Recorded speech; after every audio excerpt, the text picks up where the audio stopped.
Metaphase के उस part को। तो मेटाफेज में कौन कौन सा पार्ट था हम ये पहले दिखा चुके हैं, आपको याद भी होगा। प्रोफेज, ये बताओ एम फेज में कौन कौन से पार्ट थे? Prophase, metaphase, anaphase, telophase. Last में क्या था? साइटोकाइनेसिस, यही तो था। अरे पहले से हम लोग पढ़ते हुए आ रहे हैं। कैरियोकाइनेसिस में क्या हो रहा था? न्यूक्लियस का डिवीजन हो रहा था।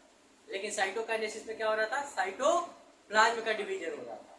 तो अभी तो फिलहाल मैंने थ्योरी आपको लिखाया ताकि आपके पास नोट्स बना रहे। अभी मैं इसके बाद से जब लिखा लूंगा थ्योरी पूरा, उसके बाद से मैं आपको पूरा एक एक चीज को फिगर के थ्रू समझाऊंगा।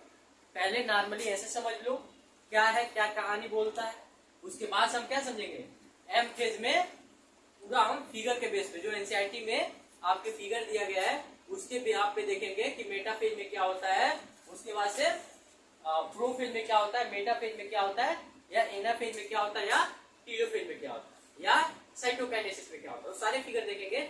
उससे पहले हम पहला अपना देखते हैं एम फेज का प्रोफेज। प्रो मतलब होता है पुराना या पहला। पहला मैंने बताया था ना, अगर यही बैक्टीरिया से बात करेंगे तो क्या होगा? पुराना। लेकिन यहाँ पे प्रो बोला यानी क्या हुआ? सबसे पहला वाला स्टेप क्या होगा? तो बात वही है, शुरुआती स्टेज में क्या होता है जब सेल डिवीजन करने वाला होता है, जब वो एम फेज में जाता है। जब वो बताओ एम फेज और क्या होता है, कितने भाग में बांटा गया है?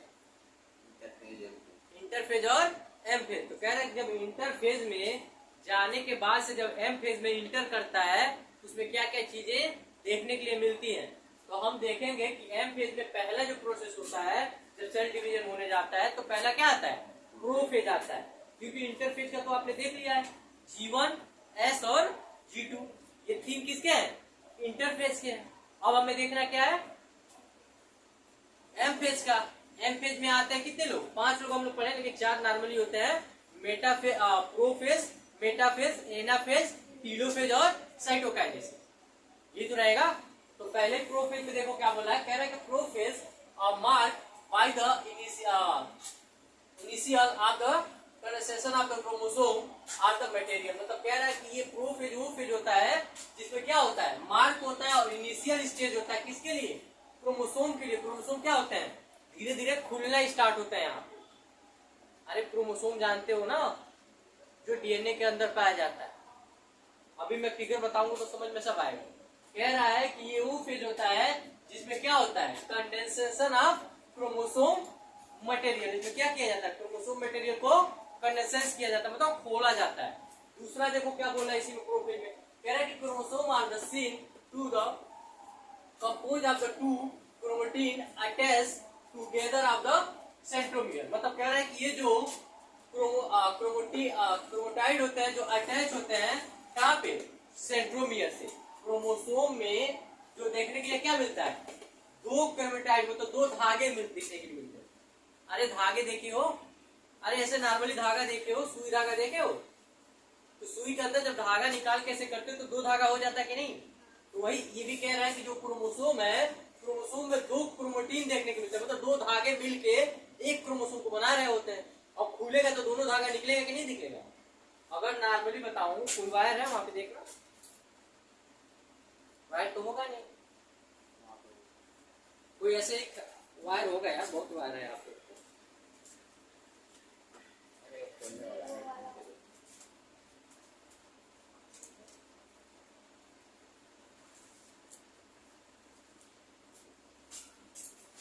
देखो क्या बोला है, कह रहा है कि कोई क्रोमोसोम है। हम जानते हैं कि जो आप डीएनए होता है, डीएनए के अंदर क्या होते हैं? क्रोमोसोम होते हैं। अब डीएनए बना होगा इसे मिक्स होके, कुछ करके बना होगा इसे। तो कह रहा है जो प्रोफेज होता है, प्रोफेज में जो डीएनए होता है, डीएनए में क्या होता है? क्रोमोसोमल जो होता है, मतलब क्रोमोसोम मटेरियल जो होता है वो कंडेंस होता है, मतलब दिखाई देने लगता है धीरे धीरे। वही कह रहा है कि जो क्रोमोसोम होता है वो सीन, कह रहा है वो कैसा दिखता है? ये जो धागा आपको दिख रहा होगा वायर, वायर में क्या है? ये क्रोमोसोम ऐसा क्या लिपटा हुआ होगा। अब 2 धागे यहाँ पे क्या ऐसे खुलते हुए नजर आएंगे, जैसे ऐसे लिपटे होंगे सब। अब ये क्या करेंगे? आपस में ऐसे खुल रहे होंगे। किसमें? प्रोफेज में। अब देखो क्या बोल रहा है, कह रहा है कि initiation of the assembly of the mitotic spindle of the microtubule, the proteinous component of the cytoplasm। कह रहा है कि और क्या होगा? तो यहाँ पे और क्या देखने के लिए मिलेगा? तो यहाँ पे माइटोटिक डिवीजन देखने के लिए मिलेगा। और कह रहा है कि यहाँ पे क्या होंगे? स्पिंडल होंगे जिसमें उसमें माइको क्या हो रहा होगा, माइटोसिस हो रहा होगा। और कह रहा और क्या होगा, माइक्रोट्यूब्यूल जो बने होंगे किसके होंगे, प्रोटीनियस मतलब प्रोटीन के बने होंगे। और कह रहा है कि component of the cell cytoplasm, और क्या होगा वहां पे, तो साइटोप्लाज्म पर। बस याद रखना प्रोफेज में क्या किया जाता है, prophase is the marked by the initial of the condensation of the chromosome. कह रहा है कि प्रोफेज में ये होता है, इनिशियल स्टेज होता है, मतलब शुरुआती स्टेज होता है किसका, क्रोमोसोम का, कंडेंस फॉर्म में होते हैं। कंडेंस फॉर्म के बाद से कह रहा है और क्या होता है उसमें, तो कह रहा है कि chromosome are seen to be compose of the two chromatin attach. मतलब कह रहा है कि इसमें क्या होंगे, दो क्रोमेटिन अटैच होंगे। जैसे ये नॉर्मली देखो तो क्या है, क्रोमोसोम है, नॉर्मली क्या है, पूरा क्रोमोसोम है, लेकिन कह रहा है उसमें क्या मिलेंगे, तो उसमें कह रहा है दो क्रोमेटिन। मतलब ये नॉर्मल सबका सब क्या है, क्रोमोसोम है, लेकिन ये जो दो पकड़ा हुआ हूं ये क्या है, क्रोमेटिन है, जो ऐसे क्या होंगे, लिपटे हुए होंगे। अब देखो क्या बोल रहा है, कह रहा है मेटाफेज में देखो क्या होगा, कह रहा है कि the metaphase is characterised by the all the chromosome coming to the lie at the equator with the one chromatin of the each chromosome and contact by it kinetochore to the spindle। देखो इतना जानने से बढ़िया जान लो metaphase में क्या होता है, जो काइनेटोकोर होता है। जैसे मान लो मेरा कमर है ये, अगर मैं ऐसा कर लूं तो क्या हो जाऊंगा, क्रोमोसोम तो बन जाऊंगा। ये हेड हटा दो, अगर ये हेड हटा दो तो क्रोमोसोम का फिगर वैसा ही होता है। समझ लो कि हेड है ही नहीं, अब काट के तो फेंक सकते नहीं है।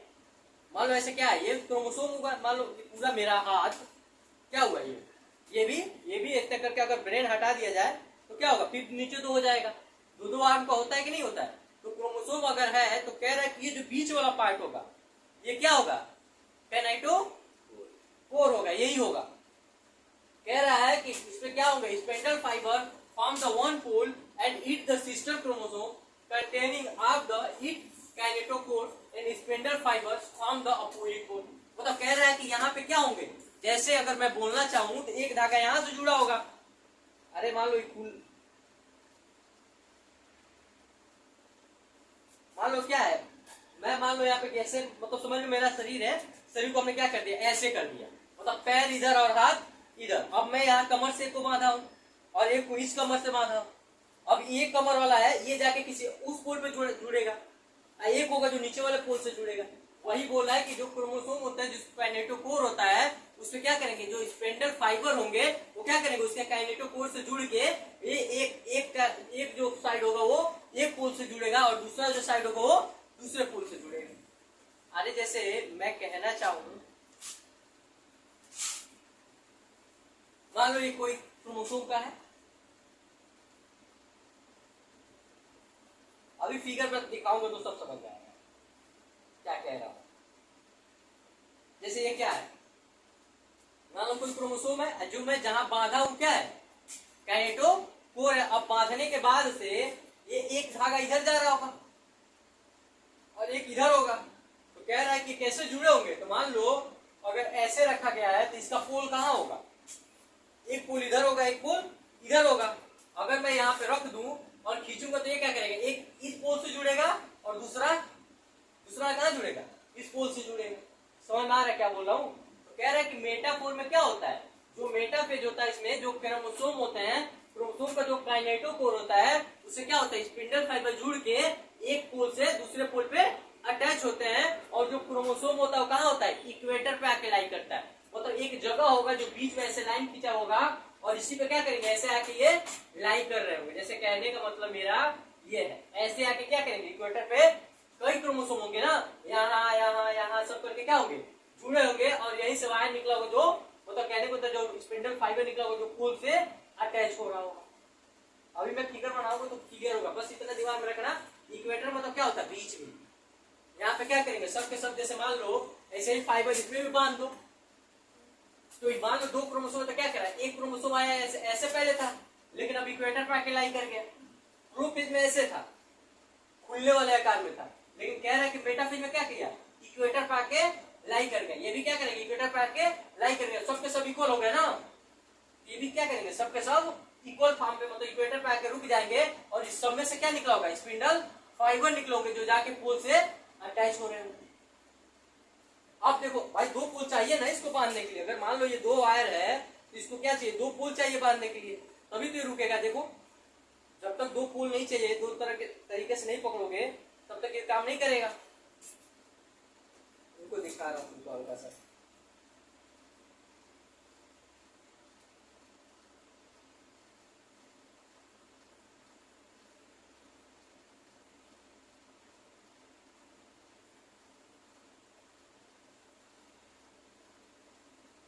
मान लो ये क्या है, दो पोल से जब अटैच होंगे तभी तो बीच में रुकेंगे।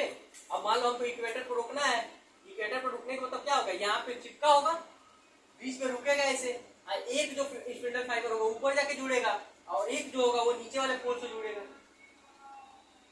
वैसे समझ लो ये क्या है, मेरा काइनेटोकोर मतलब कमर है, केस कमर, केस काइनेटोकोर। याद रखना, हाथ उठाए तो क्या होगा, जो कमर है वही क्या है, काइनेटोकोर है। बाकी ये क्या है, क्रोमोसोम आर्म है। इसी में बोला सिस्टम क्रोमोसोम। तो ये जो दिख रहा है आपको, ये वाला, ये सब क्या है, सिस्टर क्रोमोसोम है ना। अरे एक दूसरे के पार्ट के है ना, मतलब एक ही बॉडी के है, तो क्या हुआ, सिस्टर क्रोमोसोम हुए। अब यही सिस्टर क्रोमोसोम का बात क्या है, देखो यहाँ पे क्रोमोसोम कंटेनिंग क्या था, kinetochore are the spindle fibre form the pole and देखो सिस्टर क्रोमोटिन, मतलब ये जो सिस्टर क्रोमोसोम यही को बोला गया है। ये जो दिख रहा है इसको बोला गया काइनेटोकोर, इसको बोला गया। समझ में आ रहा है क्या बोल रहा हूं, ये आपस में क्या हुए, सिस्टर हुए ना। अरे एक ही शरीर के तो हैं, तो आपस में सिस्टर ही तो हुए। तो वही बात तो बोल रहा है, कह रहा है कि काइनेटोकोर से क्या होंगे, स्पिंडल फाइबर जुड़े होंगे, और जो ये आर्म दिख रहा है आपको, ये क्या है, सिस्टर क्रोमोसोम। इतना समझ में आ रहा है, ठीक है।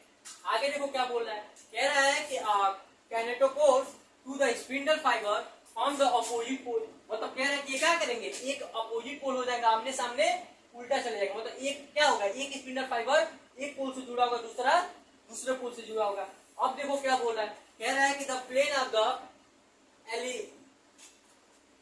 Element of the chromosome at the metaphase is referred to as the metaphase plate. मतलब कह रहा है कि जो प्रोफेज जो होता है, इसमें क्या होता है, क्रोमोसोम जो होते हैं वो कंडेंस होते हैं। जो क्रोमोसोम मटेरियल होता है क्या होता है, कंडेंस होता है, उतना ज्यादा क्लियरिटी नहीं होती है। लेकिन फिर कह रहा है कि chromosome of the same to the compose of the two chromatin attach to the, मतलब एक जो क्रोमोसोम होगा उसमें क्या होंगे, दो क्रोमोटिन धागे लपटे हुए होंगे। अभी तो मैंने बताया, अरे नॉर्मली अभी तो मैंने आप लोगों को बताया ये चीज। आज का क्लास जो छोड़ेगा ना, पक्का उसे चैप्टर में पकड़ना है। मैं पहले वाले में बोला है कि ये जो धागा दिख रहा है कैसा होगा, ऐसे लिपटा हुआ होगा, आपस में कंडेंस होगा। लेकिन मेटाफेज में क्या होगा, ये खुल जाएगा, और कहां जुड़ेगा, काइनेटोकोर से, और कहां जाके लाई करेगा, इक्वेटर पे। अभी फिगर दिखाऊंगा तो और अच्छा समझ में आएगा, फिलहाल तो इतना समझ में आ रहा है ना क्या बोल रहा हूं। कंडेंसन फॉर्म से कहां इंटर करेगा, मेटाफेज में। मेटाफेज में क्या होंगे, काइनेटोकोर में स्पिंडल फाइबर जुड़े होंगे, और इसमें सिस्टर क्रोमोटिन दिखाई देंगी। सिस्टर क्रोमोसोम समझ में आ रहा है, ये दोनों आपस में सिस्टर ही तो हुए। अरे आप दो बहनें होंगी तो आपस में सिस्टर ही होंगी, वही बात बोल रहा है। फिर कह रहा है कि ये अब इसके बाद से देखो क्या हो गया, प्रो हो गया, मेटा हो गया। अब हमें क्या पढ़ना है, एना और टीलो। तो पहले एना और टीलो देख लेते हैं, फिर फिगर से समझेंगे। देखो जो एना फेज है हमने देखा, मेटा फेज में क्या हो रहे थे, क्रोमोसोम काइनेटोकोर में स्पिंडल फाइबर जुड़ के क्या हो रहे थे, पोल की तरफ जा रहे थे। अब कह रहा है कि एना फेज में क्या होंगे, एना फेज में बोला है कि centromere are split and the chromatin separate and chromatin move to the opposite pole. अब देखो कह रहा है कि जो धागा लगा हुआ था काइनेटोकोर में, तो मान लो अगर एक धागा यहाँ लगा हुआ है और एक धागा यहाँ, दोनों ओर से अगर खींचा जाए तो क्या होगा, खींचने के बाद से ज्यादा दम लगाया जाए तो क्या होगा, मैं यहाँ से फट जाऊंगा, आधा एक तरफ आधा एक तरफ। तो सिंपल सा बात याद रखना, जब क्या होगा, एना फेज में एंटर करेगा तो स्पिंडल फाइबर जो काइनेटोकोर से जुड़े होंगे वो क्या करेंगे, खींचेंगे। और जब खींचने पे क्या होगा, जो मेरा आर्म है जो दिख रहा होगा, ये क्या करेगा, बीच से फट जाएगा। तो एक क्या करेगा, एक इधर खींच के ले जाएगा, एक इधर खींच के ले जाएगा। तो वही कह रहा है कि क्या करेंगे, जो सेंट्रोमियर का जो होगा, सेंट्रोमियर में क्या, काइनेटोकोर का क्या करेगा, खींचेंगे तो बीच में से फटेगा, फटेगा तो क्या करेगा, एक अलग पोल पे जाएगा और एक दूसरे पोल पे जाएगा। ये किसकी बात है, एनाफेज की बात है। अब कह रहा है टीलोफेज में, देखो टीलोफेज में कह रहा है कि जो chromosome cluster at the opposite spindle pole and their the identity is the lost of the second of the element. मतलब कह रहा है कि ये क्या करेगा, लास्ट में टूटने के बाद से क्या करेगा, खींचेगा, तो खींचने के बाद से क्या होगा, कुछ ऐसा स्ट्रक्चर होगा कि नहीं। मान लो मेरा हाथ है ऐसे, अगर यहाँ से मैं फटूंगा, अगर यहाँ से धागा लगे हुए हैं, अब खींचे जा रहे हैं दो पोल से, तो जब मैं फटूंगा तो क्या होगा, मेरा कुछ आकार ऐसा बनेगा, एक रस्सी इधर खींच के लेकर भागेगा, और एक आकार जो बनेगा कैसा होगा, एक रस्सी इधर खींच के लेकर भागेगा, एक इस पोल पे जाएगा और एक इस पोल पे जाएगा, तभी तो फटूंगा। अरे बीच में से अगर मुझे फाड़ा जाए तो जाहिर सी बात है, जिधर दबाव ज्यादा रहेगा, जिधर खिंचाव ज्यादा रहेगा, उधर ही तो मैं मुड़ूंगा।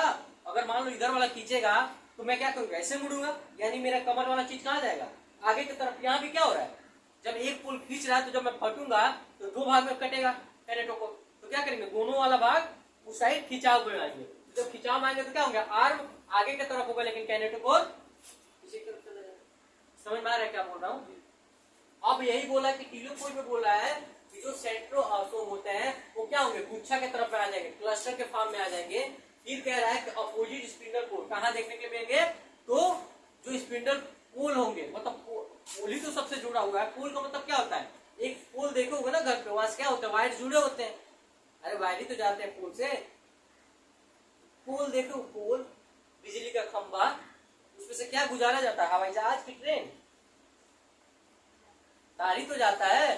तो तार को समझ लो धागा है, तो क्या करता है, एक पोल से दूसरे पोल पे जो वायर खिंचाव में रहता है तो टाइट रहता है ना, तो वही कह रहा है कि जब ये खींचेगा तो क्या करेंगे, सब क्लस्टर के फॉर्म में कहाँ जाएंगे, पोल के पास ही तो जाएंगे। अगर मान लो मुझे कोई खींच रहा है और ये मैं बीच में से फटूंगा, तो दोनों जो खींचेंगे उधर ही तो भागेगा मेरा दोनों शरीर।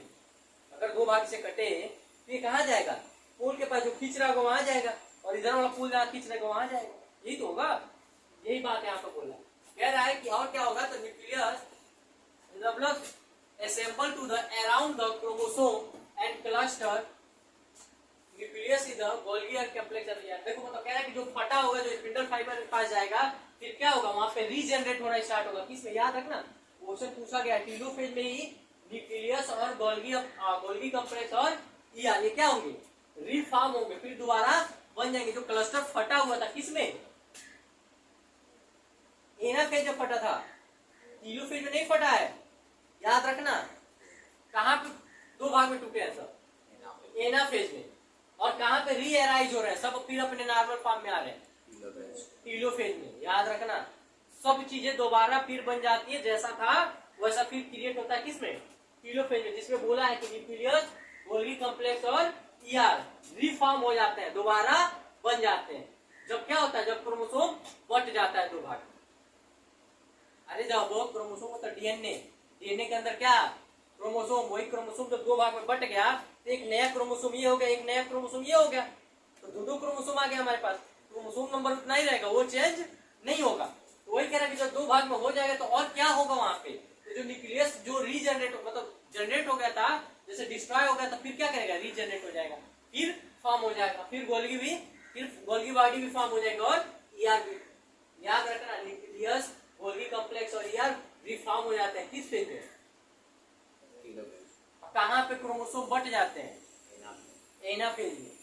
याद रहेगा।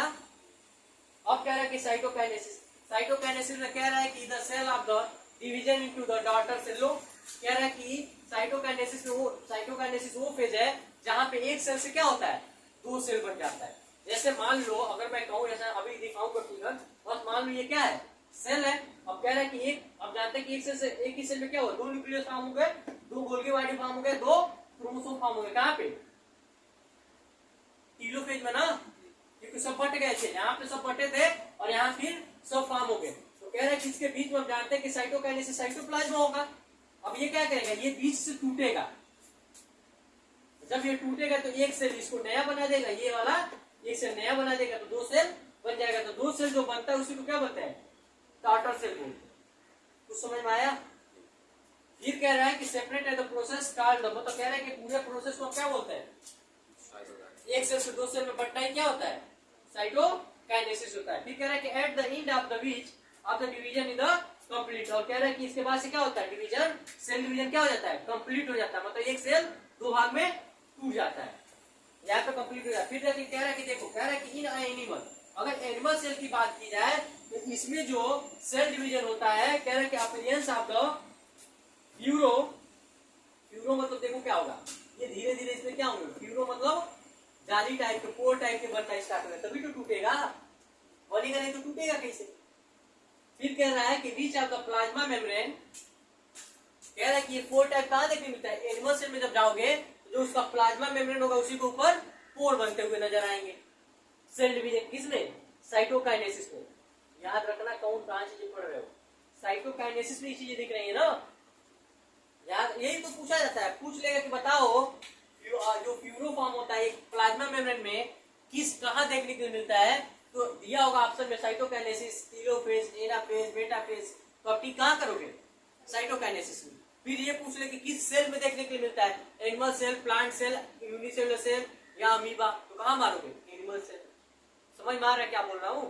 अब देखो क्या बोला, कह रहा है प्लांट सेल की बात बोल रहा है, कह रहा है कि प्लांट सेल में देखा जाए तो कह रहा है कि जब यहाँ पे सेल डिवीजन होता है, जब साइटोकाइनेसिस होता है, तो कह रहा है कि ये देखो, intensely cell wall the form the undergo the cytokinesis different members, तो कह रहा है कि however to the grows up, ठीक है, कह रहा है कि अब यहाँ पे बोला है कि the plant cell however of the enclosed by the relatively intestinal tribal cell wall, therefore they undergo of the cytokinesis of the different mechanism। तो कह रहा है कि आपने एनिमल सेल में जो देखा था कि जो प्लाज्मा मेम्ब्रेन उसमें क्या हो रहा है, फ्यूरोफॉर्म जनरेट हो रहे थे, लेकिन कह रहा है कि वही प्लांट सेल की बात किया जाए और यहाँ पे साइटोकाइनेसिस की बात किया जाए, यहाँ पे क्या होगा, डिफरेंट मैकेनिज्म होगा, मतलब जैसा एनिमल में हो रहा होगा वैसा प्लांट सेल में देखने के लिए नहीं मिलेगा।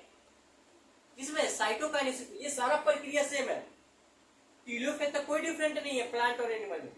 डिफरेंट कहाँ है, साइटोकाइनेसिस में, जब बट रहा है, क्योंकि यहाँ पे क्या बोला है, सेल वाल में फ्यूरोफॉर्म जनरेट हो जाएंगे, पोर जनरेट हो जाएंगे। लेकिन अब देखो क्या बोला, कह रहा है कि in plant cell wall the formation of the started, देखो अब स्टार्ट होगा साइटोकाइनेसिस तो कैसे होगा, कह रहा है कि centre of the cell and go to the outward of the mid of the extremity of the cell wall. देखो अब देखो क्या बोल रहा है, कह रहा है कि ये जो प्लांट, अगर मान लो मैं मानता हूँ ये प्लांट सेल है, ये तो एनिमल सेल की बात है, लेकिन मानता हूँ ये प्लांट सेल है। कह रहा है कि जो प्लांट सेल को अगर हमको दो भाग में बांटना हो तो हम जानते हैं कि ये क्या होगा, साइटोकाइनेसिस चल रहा होगा। अब साइटोकाइनेसिस चलने में कह रहा है कि centre of the cell wall, मतलब कह रहा है कि इसमें डिवाइड तो होगा लेकिन स्टार्टिंग कहां से होगा, सेंटर तो होगा, मतलब ये सेंटर से स्टार्ट होके जाएगा ऐसे, समझ में आ रहा है, बंटना यहां से स्टार्ट होगा अंदर के साइड से, सेंटर से, और कहां की तरफ जाएगा, आउटसाइड की तरफ, मतलब अंदर से आ रहे हो यहाँ पे तो क्या होगा, आउटसाइड ही होगा ना, यहाँ से भी अंदर से जब बाहर जाओगे तो आउटसाइड ही होगा ना। यही कह रहा है कि अगर प्लांट सेल की बात किया जाए तो उसमें अगर सेल डिवीजन यानी साइटोकाइनेसिस होगा तो इन साइड से कहां होगा, आउटसाइड की तरफ होगा। लेकिन यही बात अगर मैं एनिमल में कर लूं तो उसमें साइटोकाइनेसिस कैसे होगा, तो उसमें क्या होगा, आउटसाइड से इनसाइड की तरफ होगा, याद रखना, इनसाइड से आउटसाइड की तरफ डिवीजन किसमें देखने को मिलता है, प्लांट सेल में। अगर वही मैं बोलूं आउटसाइड से इनसाइड की तरफ डिवीजन किसमें देखने को मिलता है, एनिमल से। याद रहेगा कि नहीं रहेगा, कोई दिक्कत है यहाँ तक। बाकी कह रहा है किसके, मतलब सेल डिवीजन प्रक्रिया को क्या बोलते हैं, सेल प्लेट के नाम से जानते हैं। बाकी कोई दिक्कत है यहाँ तक। अब हम देखेंगे एक एक फिगर के साथ। अभी तो ये था कहानी की बात कि हमारे एनसीईआरटी में क्या क्या बोला गया, ये हो गया आपको नोट्स, ताकि आपको अंदर से ये जाहिर हो कि आपको पढ़ना यही है। अब हम देखेंगे एक एक फिगर में कैसे बता रहा है कि कौन से फिगर में क्या हो रहा है, ठीक है, ठीक है। देखो कह रहा है कि हमने पहले ही पढ़ा है प्रोफेज, मेटाफेज, एनाफेज और टीलोफेज, फिर जाता है साइटोकाइनेसिस, फिर क्या होगा, रेगुलर स्टार्ट हो जाएगा, और क्या हो जाएगा, इंटरफेज में इंटर कर जाएगा। अब देखो क्या बोला, पहले हमने बताया था ना, पहले आप थ्योरी देख लो फिर आप फिगर से देख लेना।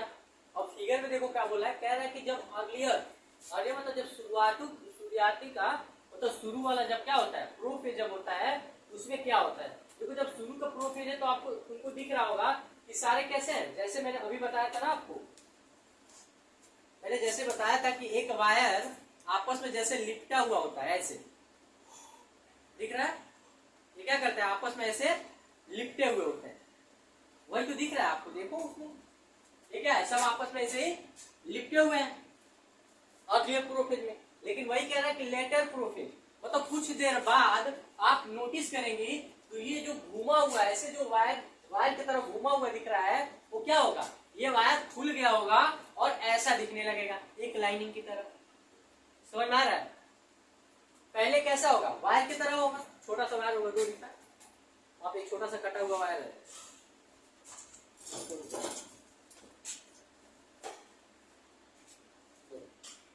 जैसे शुरुआती में क्या था, ऐसे दम बना हुआ था। अगर मैं पूछूं अर्लियर प्रोफेज में कैसा दिख रहा होगा, जो क्रोमोसोम होगा कैसा दिखेगा, वायर की तरह लिपटा हुआ, वही तो दिख रहा है, वायर की तरह क्या है, लिपटा हुआ है। लेकिन वही कह रहा है कि जब लेट प्रोफेज में गया, मतलब कुछ देर बाद आप नोटिस करोगे तो कैसा दिखने लगा, दोनों वायर खुल गए आपस में और आपस में क्या है, चिपके जैसे दिख रहे हैं। अब कह रहा है कि लेट प्रोफेज के बाद से इंटर कहां करेगा, मेटाफेज में। अब मेटाफेज में कह रहा है कि जो पहला फेज होगा मेटाफेज का, तो कह रहा है पहला का क्या बोलते हैं, ट्रांजिशन मेटाफेज। कह रहा है कि इसमें आपको क्या देखने को मिलेगा, जो क्रोमोसोम होंगे इसमें क्या हो रहा लगा होगा, काइनेटोकोर होगा जुड़ा। भाई काइनेटोकोर अभी तो बताया कमर वाला, कैसे कमर कैसे काइनेटोकोर। अब कह रहा है कि अगर मैं पूछूं आपसे कि स्पिंडल फाइबर कहां जुड़े होंगे, तो काइनेटोकोर से जुड़ के और कहां जुड़े होंगे, पोल से जुड़े होंगे। अब पोल देख लो, पोल ये है और एक ये है, दो पोल है। अब दो पोल में क्या है, रस्सी मान लो मैं रखता हूं, एक रस्सी यहां से पकड़ के खींच रहा है क्रोमोसोम की इधर, और एक रस्सी ऊपर से पकड़ के खींच रहा होगा। तो कह रहा है कि पहले जब ट्रांजिशन मेटाफेज होगा, इसमें क्या होंगे, क्रोमोसोम इक्वेटर पे नहीं होंगे, इधर उधर होंगे। लेकिन वही कह रहा है कि मेटाफेज, जब हम क्लियर मेटाफेज देखेंगे तो क्या होंगे, सब इक्वेटर पाए जाएंगे। देखो सब इक्वल पे है कि नहीं है, समझ में आ रहा है क्या बोल रहा हूं, सब इक्वल में है, सब क्या हो गया, बीच में आ गया ना मेटाफेज में। यही बात मैं समझा रहा था उस टाइम कि मेरे कमर से अगर रस्सी बांध दिया जाए और फिर मेटाफेज में देखा जाए खिंचाव बन रहा होगा, तो एक ऐसा समय आएगा, इतना खींचा जाएगा, कहां आके सब रुक जाएंगे। एक ऐसा समय आएगा ना जहां पे इक्वल फोर्स लगेंगे, फिजिक्स से बात किया जाए तो जब इक्वल फोर्स लगे तो कहीं ना कहीं बीच में टंग जाएगा। तो बीच में जो टंगेगा मतलब इक्वेटर फेज पे रहेगा, उसी में कहां देखने को मिलेगा, मेटाफेज में। अरे यार इक्वेटर फेज पे लाई करेंगे, किस फेज में, मेटाफेज में। समझ में आ रहा है, मतलब बीच में कहां दिखाई देंगे, किस फेज में दिखाई देंगे क्रोमोसोम, तो मेटाफेज में। फिर अब मैं बताया था ना कि जब आपको जोरों से पकड़ के खींचा जाए, मान लो मैं मेरे कमर से बांधा गया हो, अगर मुझे पकड़ के एक रस्सी इधर से कोई खींच रहा हो, एक रस्सी इधर से, तो जब खींचेगा पूरा दम लगाएगा तो एक ऐसा समय आएगा ये वाला क्या करेगा, इधर की तरफ खिंचाव करेगा, ये वाला ऊपर की तरफ खिंचाव करेगा। वही सेम चीज एनाफेज में होता है, जब ये टूटता है तो किसमें चला जाता है, एनाफेज में चला जाता है। तो एनाफेज में देखो जब ये टूटा है तो ये खींच के ऊपर की तरफ भागा होगा, ये भी लेके, और ये नीचे की तरफ भागे होंगे। तो देखो जो ऊपर वाला रेड वाला ये जब खींच के भागा ऊपर, तो काइनेटोकोर क्या किया आगे, यानी कमर, ये कमर है, कमर कैसे हुआ होगा, ऐसे, ये दोनों है, एक ऐसा हो गया होगा, यही तो हुआ होगा, यहाँ से रस्सी बंधी हुई होगी, अगर ये वाला खींच रहा होगा तो ऐसा हुआ होगा, यहाँ से खींचा हुआ होगा। वही चीज तो कर रहा है। अगर मेरी बॉडी को दो भाग में काटा जाए, जब इंसान दो तरफ से पूरा फोर्स के साथ खींच रहा हो, तो जब इंसान मान लो फटा, तो ये इंसान खींचेगा तो मेरी शरीर कैसे ऐसी होगी, क्योंकि जब प्रेशर पड़ता है तो इंसान क्या करता है, आगे की तरफ जब बस में बैठते हो, बस जब चलता है तो आप पीछे की तरफ रहते हो, लेकिन जब ब्रेक मारता है आगे तरफ जाते हो, तो भाई वो चल रहा है ना, खींच रहा है अपने तरफ, जब खींचेगा तो क्या होगा, शरीर ऐसा हो जाएगा आपका। वही कह रहा है क्रोमोसोम कैसे हो जाएंगे, ऐसे, काइनेटोकोर आगे हो जाएगा पोल की तरफ, कैसा हो रहा है, पोल की तरफ चला जाएगा, किसमें, एनाफेज में। एनाफेज में क्रोमोसोम का क्या हुआ, टूटा, और जो काइनेटोकोर होगा कहां गए, पोल की तरफ गए, और आर्म किसे गया, पीछे की तरफ। आर्म मतलब ये कहां गया, पीछे की तरफ। ये चीज तो देखने को मिला है। मतलब क्या हुआ, दोनों में से रस्सी बांधी गई थी, जब उसको खींचा गया तो क्या हुआ, इतना ज्यादा प्रेशर लगा कि बीच से फट गए। फट जाना जानते हो ना, दो भाग में बट गए। तो जब ये वाला काइनेटोकोर खींचा अपने तरफ, तो ये क्या किया, इसका आर्म तुरंत ऐसे हो गया, जब ऐसे हुआ तो कमर आगे, यानी काइनेटोकोर आगे चला गया, तो काइनेटोकोर कहां आएगा, पोल की तरफ। ये काइनेटोकोर कहां जाएगा, इस पोल की तरफ। वही बात कर रहा है कि एनाफेज में क्या होगा, दोनों पोल की तरफ भागेंगे और जाके इकट्ठा दिखेंगे। दिख रहा है कि नहीं दिख रहा है यहाँ पे। फिर कह रहा है कि आप टीलोफेज में आओ। टीलोफेज में हमने पढ़ा था कि फिर जो न्यूक्लियस होगा वो एज वेल एज बन जाएगा, जो गोल्गी कॉम्प्लेक्स होगा वो भी बन जाए। भाई गोल्गी बॉडी बनेगा कि नहीं बनेगा? और उसके बाद से ईआर वो भी क्या करेगा, री जनरेट हो जाएगा, री फॉर्म हो जाएगा इस फेज में। देखो यहां से यहां कैसे चेंज हो रहा है, दिख रहा है? ये फिर फॉर्म हो जाएगा। उसके बाद से क्या होगा, साइटोकाइनेसिस। अब देखो साइटोकाइनेसिस तो यही बता रहा था एनिमल सेल में और प्लांट सेल में। अगर मैं प्लांट सेल की बात करूं तो बटेगा, जो बटने का प्रोसेस होगा कहां से होगा, अंदर से बाहर की तरफ होगा, मतलब ये अंदर से टूटेगा। लेकिन वही एनिमल सेल हो तो क्या करेगा, बाहर से अंदर की तरफ आएगा, मतलब ऐसे भी टूट जाएगा। लेकिन जो प्लांट होगा क्या होगा, प्लांट में ऐसे टूटेगा अंदर से, प्लांट में ऐसे टूटेगा अंदर से बाहर की तरफ। लेकिन यही एनिमल की बात किया जाए तो एनिमल क्या करेगा, बाहर से अंदर की तरफ टूटेगा। और लास्ट में क्या करेंगे, दो डाटा न्यूक्लियर मतलब डाटा सेल बना देंगे। और डाटा सेल बनाने के बाद से कहां चला जाएगा, फिर इंटरफेस। कोई दिक्कत है यहां तक? इस फिगर में कोई दिक्कत है तो बताओ, कोई थोड़ा सा भी कोई दिक्कत नहीं है? तो कल पढ़ेंगे फिर मियोसिस का। ये अभी बात हुई कहां तक, माइटोसिस का। अब हम देखेंगे अगर मियोसिस होता है तो क्या क्या चीजें होती है। यहाँ तो कोई दिक्कत नहीं है ना? ठीक है।